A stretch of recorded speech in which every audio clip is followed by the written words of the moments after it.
এখন শক্তিধর দেশগুলোর খেলাধুলার কেন্দ্রবিন্দু হচ্ছে হরমুজ প্রণালী। সর্বশেষ চীন একটা খুবই কূটনৈতিক বার্তা দিয়েছে ইরানকে। সেখানে হরমুজ প্রণালী উন্মুক্ত রাখার দাবি করছে, কিন্তু একই সঙ্গে হরমুজ প্রণালীর উপর ইরানের সার্বভৌমত্ব এবং তার যে অধিকার সেটাও বজায় রাখার আহ্বান জানাইছে। অন্যদিকে ইরান হুঁশিয়ার করছে যে হরমুজ প্রণালীতে পুলিশ হইতে চাইলে মার্কিন জাহাজগুলি ডুববে।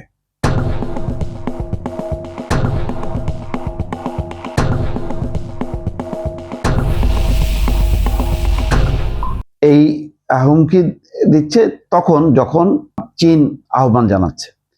চীনের একটা না ঘাটকা একটা অবস্থান থাকলেও তারা মূলত ইরানের অবস্থানকে সমর্থন করেও পরিস্থিতি বিবেচনা করছে যে যেভাবে অবরোধ তৈরি করছে আমেরিকা, তাতে ইরান যথেষ্ট বেকায়দায় পড়ছে। কারণ ইরানের সঙ্গে চীনের একটা গভীর বাণিজ্যিক সম্পর্ক আছে।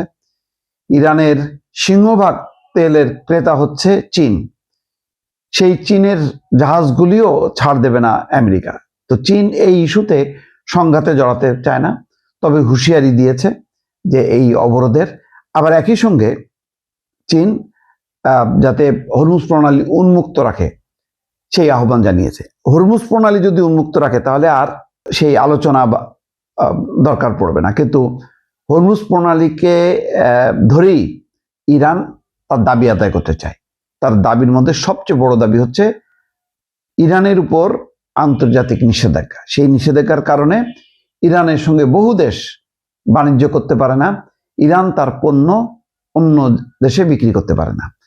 এই মুক্তিটা চায়, এবং এই নিষেধাজ্ঞার কারণে ইরানের অর্থনৈতিক অবস্থা, জিনিসপত্রের দাম, ইরানের ব্যবসা বাণিজ্য, শিল্প উৎপাদন সবই প্রায় ভঙ্গুর অবস্থায় পড়েছে বা চরমভাবে ক্ষতিগ্রস্ত হচ্ছে। তাকে শুধুমাত্র নির্ভর করতে হচ্ছে চীন এবং রাশিয়ার উপর, কারণ রাশিয়া চীন এই আমেরিকার নিষেধাজ্ঞা মানে না। এখানে বলা হচ্ছে যে হরমুজ প্রণালী উন্মুক্ত রাখার আন্তর্জাতিক সম্প্রদায়ের একনিষ্ঠ দাবি বলে মন্তব্য করেছেন চীনের পররাষ্ট্রমন্ত্রী এক ফোনালাপে জানাইছে ইরানের পররাষ্ট্রমন্ত্রীর সঙ্গে। চীনের পররাষ্ট্রমন্ত্রী ওয়াং ই আব্বাস আরাগচির সঙ্গে তিনি আলাপকালে ওয়াং ই বলেন, হরমুজ প্রণালীর উপকূলীয় দেশ হিসাবে ইরানের সার্বভৌমত্ব, নিরাপত্তা এবং ন্যায়সঙ্গত অধিকারের প্রতি সম্মান জানানো উচিত। তবে একই সঙ্গে এই প্রণালীতে জাহাজ চলাচলের স্বাধীনতা এবং নিরাপত্তা নিশ্চিত করা দরকার। চীনের পররাষ্ট্রমন্ত্রী বলছেন, বর্তমান পরিস্থিতি এখন যুদ্ধ ও শান্তির এক সংকটময় সন্ধিক্ষণে দাঁড়িয়েছে। তবে তিনি আশা প্রকাশ করেন শান্তির একটা সুযোগ তৈরি হচ্ছে।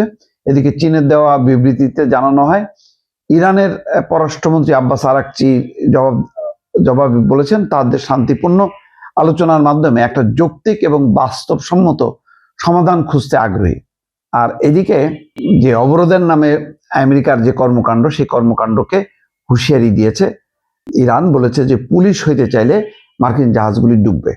ইরানের নতুন সর্বোচ্চ নেতা মুস্তফা আলী খামেনির সামরিক উপদেষ্টা মহসিন রেজাই হুঁশিয়ারি দিয়েছেন যে কৌশলগতভাবে গুরুত্বপূর্ণ সমুদ্রপথ হরমুজ প্রণালীতে যদি যুক্তরাষ্ট্র পুলিশের ভূমিকা পালন করতে চায়, তবে সেখানে মার্কিন জাহাজগুলো ডুবিয়ে দেওয়া হবে, এবং এটা টার্গেট করে ক্ষেপণাস্ত্র ছুড়লে কিন্তু আমেরিকার পক্ষে ওই সমুদ্রে অবস্থান করা কঠিন হয়ে যাবে।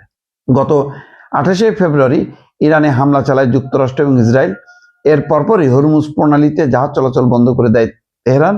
এখন এই প্রণালী আর ইরানের বন্দরগুলোতে নৌ অবরোধ আরোপ করে রেখেছে যুক্তরাষ্ট্র। মানে হরমুজ প্রণালী বন্ধ করে দিছে আর ওই হরমুজ প্রণালী অবরোধ করে রেখে দিছে যুক্তরাষ্ট্র। এই পরিস্থিতিতে রাষ্ট্রীয় টিভিতে মহসিন রেজাই বলেন, ট্রাম্প হরমুজ প্রণালীতে পুলিশ হতে চায়। এটা কি আপনার কাজ? এটা কি যুক্তরাষ্ট্রের মতো শক্তিশালী একটি সামরিক বাহিনীর কাজ? মহসিন রেজাই সতর্ক করেন, আপনাদের জাহাজগুলো অবরোধ কার্যকর করতে নজরদারি করা যেসব জাহাজ, আপনাদের জাহাজগুলো আমাদের প্রথম ক্ষেপণাস্ত্রের আঘাতেই ডুবতে পারে। মহসিন রেজাই ইরানের উচ্চপদস্থ একজন সামরিক কর্মকর্তা, ইরানের রেভলিউশনারি গার্ডস কোরের সাবেক কমান্ডার ইন চিফ ছিলেন। 1981 থেকে 87 পর্যন্ত এই দায়িত্ব পালন করেছেন, পরে অবসর যান। এখন তিনি আবার অবসর ভেঙে দায়িত্ব পালন করছেন। যাক, শক্ত অবস্থান নিচ্ছেন। এখন ইরানের যে নেতৃত্ব শূন্যতার কারণে যারা অবসরে গেছেন চাকরি থেকে তাদেরকে নিয়ে এসে আবার দায়িত্ব পালন করাতে হচ্ছে। তারপরও ইরান কিন্তু ভেঙে পড়েনি, ইরান যুদ্ধ চালিয়ে যাচ্ছে।